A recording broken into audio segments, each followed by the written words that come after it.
Every single year, something remarkable and almost invisible happens in a small, flat country wedged between Germany, Belgium, and the North Sea.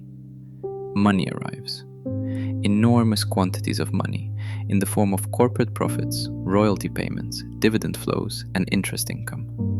It flows in from Ireland and Britain and the United States, from France and Germany and Japan, from wherever the world's largest corporations earn the revenue that their products generate. And then, almost as quickly as it arrives, that money disappears again. Not into the Dutch economy, not into Dutch schools or Dutch hospitals or Dutch roads. It flows back out, passing through Dutch-registered companies that often employ no one, own nothing of real value, and exist on paper with a registered address and a brass nameplate. On its way to Bermuda, to the Cayman Islands, to Jersey and the Seychelles, and other warm, quiet places where corporate profits are welcomed without being taxed. The Netherlands is the world's most sophisticated financial pipe. Not a destination for money, but a passage for it. And understanding why that pipe exists, who built it, and what it has done to the rest of the world requires going back more than 4 centuries, to the moment when the Dutch invented something that changed everything: the modern corporation. In the early 17th century, the Dutch Republic was the most economically dynamic place on the planet. Amsterdam, its capital, was the center of a global trading empire that reached from the spice islands of Southeast Asia to the silver mines of the Americas.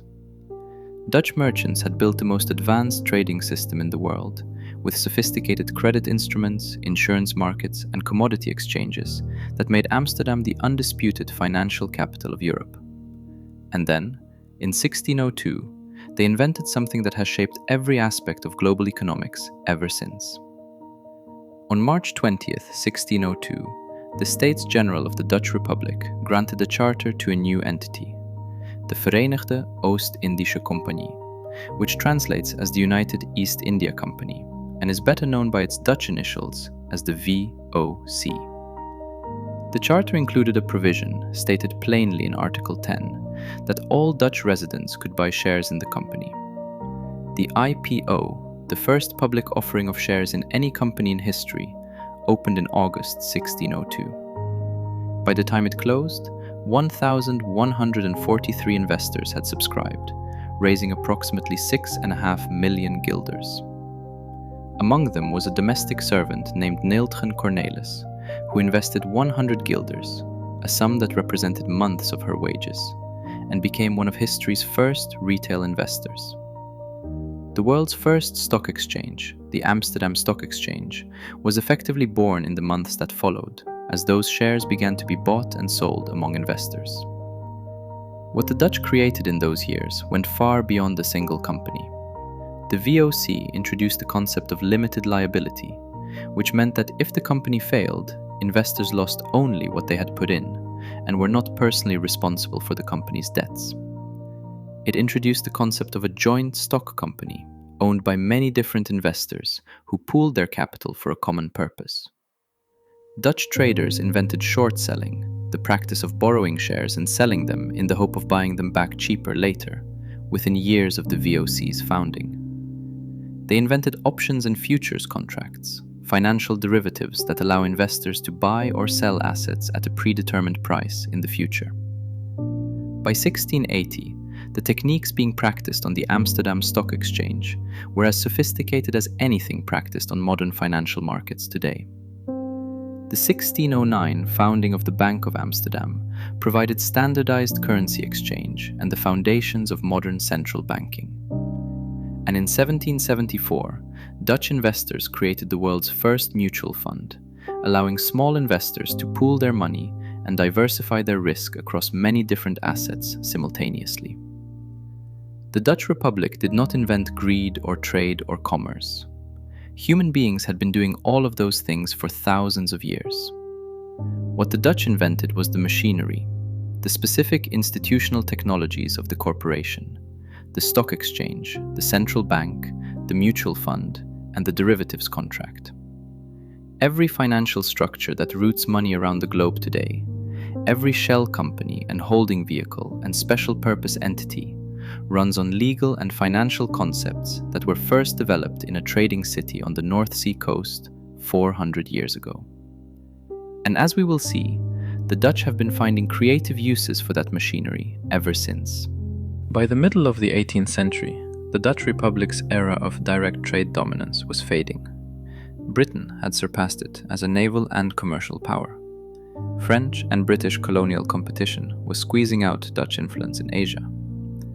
The great trading companies that had defined the Dutch Golden Age were struggling. The VOC itself, once the most powerful corporation in the world, declared bankruptcy in 1799 after nearly 2 centuries of existence, its debts assumed by the Dutch government. But something interesting happened as the Dutch Republic's trading supremacy declined. Rather than retreating from the global economy, the Netherlands pivoted to a new role. Because the Dutch had accumulated enormous capital through 2 centuries of trading profits, and because Amsterdam had developed the most sophisticated financial infrastructure in the world, the Netherlands became what historians call the financier of the world. European monarchs who needed to borrow money came to Amsterdam. Governments across the continent placed their debt on the Amsterdam Stock Exchange. Dutch capital spread across Europe and eventually into the nascent United States, financing the roads, canals, and early industries of the new American Republic. This pivot from active trader to passive investor, from the country that moved goods to the country that moved money, was a fundamental pattern that would repeat itself throughout Dutch history. When one route to prosperity closed, the Netherlands found another, always involving the sophisticated handling of capital that no other country had quite mastered. The country that built the world's first financial markets kept finding new ways to profit from the financial markets it had built. By the time the 20th century arrived, the Netherlands had been moving other people's money through its institutions for 300 years. What happened next was simply the logical extension of that very long tradition. To understand why the Netherlands became the world's premier financial conduit in the modern era, you need to understand its geographic and institutional position in Europe. The Netherlands sits at the mouth of the Rhine, the river that drains the industrial heartland of Germany and connects it to the sea. The port of Rotterdam, which processes roughly 430 million tons of cargo per year, is the largest port in Europe and one of the largest in the world. It is the literal physical gateway through which goods flow between the Anglo-American world and continental Europe. The Dutch have been operating that gateway for centuries, and they have built an extraordinary institutional and legal infrastructure around it. That infrastructure includes something that is less visible than a port, but far more financially significant: the most extensive network of bilateral tax treaties of any country in the world. The Netherlands has tax treaties with more than 145 countries and investment partner jurisdictions. These treaties determine how income flows between countries are taxed, and specifically whether withholding taxes apply to dividends, royalties, and interest payments passing across borders. Most countries withhold a percentage of these flows at the border, taxing them before they leave the country. Under many Dutch tax treaties, the withholding tax rate that applies to payments flowing into the Netherlands is reduced to 0 or near 0. And crucially, for most of the period between the 1970s and 2020, the Netherlands imposed no withholding tax whatsoever on royalty payments flowing out of the Netherlands to other countries, including tax havens. This combination, payments flowing into the Netherlands without withholding tax, and then flowing out again without withholding tax, created a perfect tunnel. A company could route its European royalty income into the Netherlands without losing a percentage to withholding taxes in the countries where it was earned, pass it through a Dutch holding company, and then send it onward to a low tax or no tax jurisdiction without any Dutch withholding tax either. The Netherlands didn't need to be a tax haven itself in the traditional sense. Its corporate tax rate was actually a fairly normal 25 to 26% for most profits. What made it special was that it allowed profits to flow through it without taxing them at all, on their way from Europe to somewhere else entirely. It was a tax-free corridor, and for decades it was the most valuable piece of financial real estate in the world. The most famous product of the Netherlands' position as a financial corridor became known in tax law circles as the Dutch sandwich, and it was usually deployed as part of a broader structure called the double Irish with a Dutch sandwich. The name sounds absurd, but the mechanics were elegant, legal for decades, and used by some of the most recognizable companies in the world. Here is how it worked, stripped to its essentials. A large American technology company selling digital advertising or software licenses across Europe needed to minimize its tax bill on European profits. European corporate tax rates in France, Germany, Britain, and other major markets ran from 20 to over 30% of profits. That was a significant cost on billions of euros of annual revenue. So the company's tax lawyers designed a structure. The company established a subsidiary in Ireland, which had a corporate tax rate of 12.5%, significantly lower than the rest of Europe. The revenues from European customers flowed to the Irish subsidiary. But even 12.5% on billions of euros is a substantial sum, so the next step was to reduce even the Irish tax bill. This was done by having the Irish subsidiary pay large royalty fees to another entity, a holding company registered in the Netherlands, for the right to use the company's intellectual property, its patents, its brand, its software. Those royalty payments stripped almost all the profit out of the Irish subsidiary, leaving it reporting almost no taxable income in Ireland. The money was now sitting in a Dutch company, and because of the EU's Interest and Royalties Directive, which eliminated withholding tax on royalty payments between EU member states, the payment from Ireland to the Netherlands had travelled completely free of withholding tax.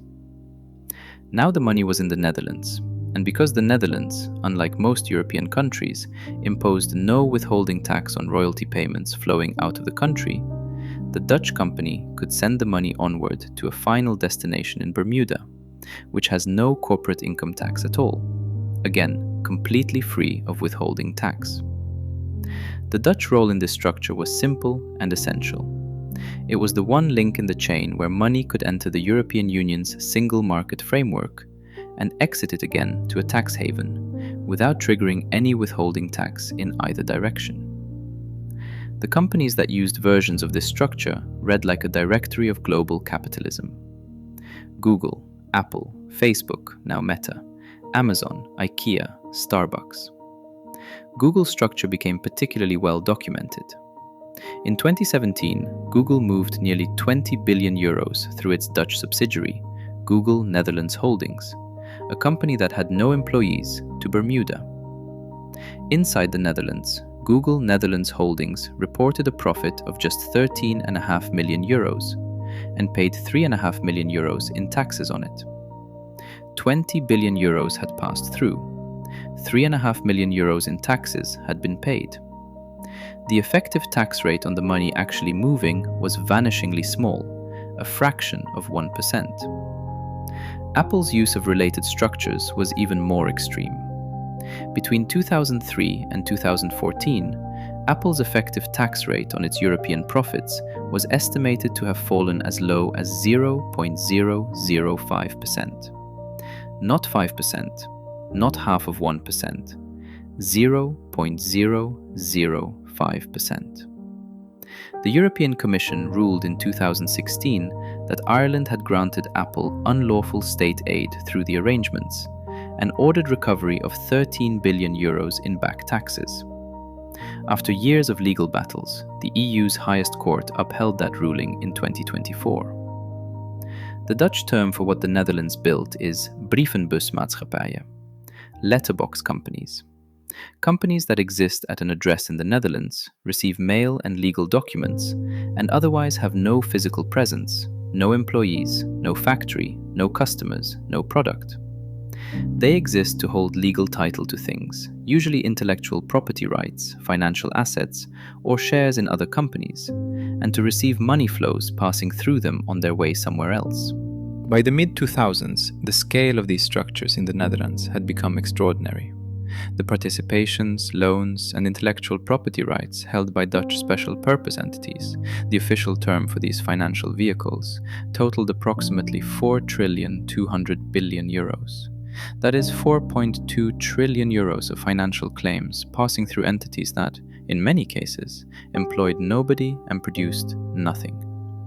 Together with Luxembourg, the Netherlands accounted for more than 50% of all foreign direct investment in the European Union. Almost none of this was what economists call genuine investment, real capital going into real businesses in the Netherlands. The IMF and OECD classified it as phantom investment, money that flows through a jurisdiction for tax purposes rather than because any real economic activity is happening there. A 2017 scientific study published in Nature Research, mapping the global corporate ownership network to identify where profits disappeared into tax havens, ranked the Netherlands as the single largest conduit offshore financial center in the world. Not Luxembourg, not Ireland, not Switzerland. The Netherlands. The country whose corporate tax rate was actually comparable to, or higher than, many of its neighbors, had managed to construct a financial transit system more widely used than any other on Earth.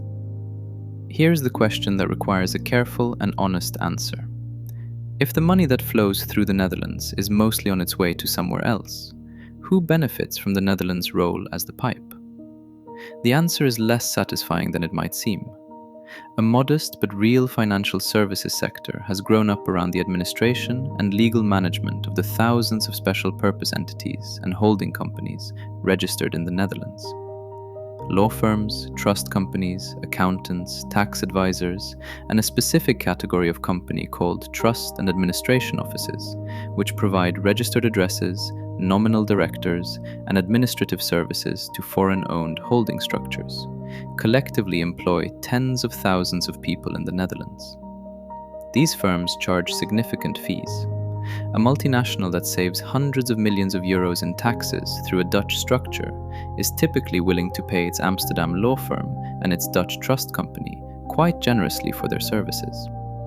The DNB, the Dutch central bank, has estimated that the financial services sector connected to these structures generates modest but real tax revenue and employment. But it is a fraction of what the international profits passing through represent. The Netherlands is the pipe, and the pipe charges a toll. But the toll is small compared to the volume of water, and most of the water ends up in Bermuda. The broader benefit to the Netherlands' economy is more indirect. The presence of major multinationals in Amsterdam, even when their Dutch operations are primarily legal and financial structures rather than substantial businesses, helps maintain Amsterdam's status as a European business hub. Many large American companies have chosen to locate their genuine European headquarters in the Netherlands, partly because of its historical business-friendly environment, its English-speaking workforce, its excellent infrastructure, and its central location. Netflix, TikTok, Tesla's European operations, Uber, and dozens of other tech companies maintain real European headquarters in Amsterdam alongside the more artificial financial structures. The reputation of the Netherlands as a place that welcomes international business has been built partly on the financial architecture described in this video, and it brings genuine economic activity as a side effect. And here is something important that gets completely lost when the discussion turns entirely to tax structures. The Netherlands has a genuinely extraordinary real economy that exists completely independently of its financial conduit role. To only describe the Netherlands as a shell company haven is to miss what may be the most remarkable industrial fact in the modern world. In an industrial park in Veldhoven, in the south of the Netherlands, there is a company called ASML. Founded in 1984 as a joint venture between Philips and ASM International, ASML makes one specific type of machine: the lithography systems used to print the microscopic circuit patterns onto silicon wafers to create semiconductor chips. More specifically, ASML is the only company in the world that manufactures machines using extreme ultraviolet light to create the most advanced chips currently possible. Every advanced semiconductor chip made anywhere in the world, every iPhone processor, every data center chip powering artificial intelligence, every cutting-edge processor in any computer or phone or server on the planet is manufactured using an ASML machine. If ASML stopped production tomorrow, the global semiconductor industry would halt. New chips of any serious sophistication could not be made. Every major technology company in the world depends on this single Dutch company. ASML's extreme ultraviolet lithography machines take years to build, contain over 100,000 precision components, and sell for hundreds of millions of dollars each. No other company in the world has come close to replicating what ASML does. It is one of the most strategically critical industrial assets on Earth, and it is Dutch. The Netherlands is also, remarkably, the world's second largest exporter of agricultural products by value, behind only the United States, a country 50 times its size. A nation of roughly 17 million people, most of which is below sea level and has been reclaimed from the sea over centuries, produces enough food to feed much of Europe and export billions of euros worth of agricultural goods globally. This is achieved through extraordinary innovation in greenhouse technology, sustainable farming, and agricultural science, concentrated particularly around the Wageningen University Research Hub. Dutch flowers, Dutch cheese, Dutch vegetables, Dutch poultry, Dutch seeds, all command premium global markets built on technological sophistication rather than simply scale. Heineken, one of the world's most recognized beer brands, is Dutch. Philips, one of the founding technology companies of modern consumer electronics, is Dutch. Booking.com, which became one of the world's dominant online travel platforms, was founded in Amsterdam and remains headquartered there. Royal Dutch Shell, one of the world's largest energy companies, was historically jointly Dutch-British, though it has since simplified its corporate structure. The Netherlands is a genuine industrial and agricultural powerhouse in its own right. The shell game that this video is about exists alongside a real economy, not instead of one. The golden era of the Dutch financial pipe began seriously closing in the 2010s. The 2015 OECD BEPS project, which stands for Base Erosion and Profit Shifting, produced international agreements designed specifically to close the loopholes that structures like the Dutch sandwich had exploited. Ireland closed the double Irish structure to new users in 2015, with a transition period until 2020. The Netherlands implemented a withholding tax on royalty and interest payments flowing to low-tax jurisdictions from January 2021. And in 2021, the G7 and G20 nations agreed to implement a global minimum corporate tax of 15%, which began taking effect in 2024, meaning that companies could no longer achieve effective tax rates close to zero, regardless of how cleverly they structured their subsidiaries. The Dutch Central Bank, which tracks these flows carefully, reported in December 2024 that the effects were real and measurable. Direct investment positions with low tax jurisdictions had fallen from approximately 449 billion euros in 2016 to 165 billion euros by the end of 2023. Royalty flows, which had been the most aggressively exploited category, fell from representing roughly 25% of total income flows through the Netherlands in 2015 to around 15% in 2023. The share of financial flows going to explicitly low-tax jurisdictions was declining. The reforms were working, at least partially, but the Netherlands remains, even after reform, a major conduit economy. Financial holding companies and special purpose entities were still responsible for more than half of Dutch inward and outward foreign direct investment income in 2023. The SPE sector still held approximately 1 trillion euros in outward investment positions at the end of 2024. The pipe has narrowed, it has not been dismantled. And tax lawyers, true to their profession, have already identified new structures and new jurisdictions to partially replace what has been closed off. The game continues. The Netherlands is no longer the sole dominant player, but it remains deeply embedded in the architecture of global corporate finance. Here is the deepest truth that the Netherlands story forces into view.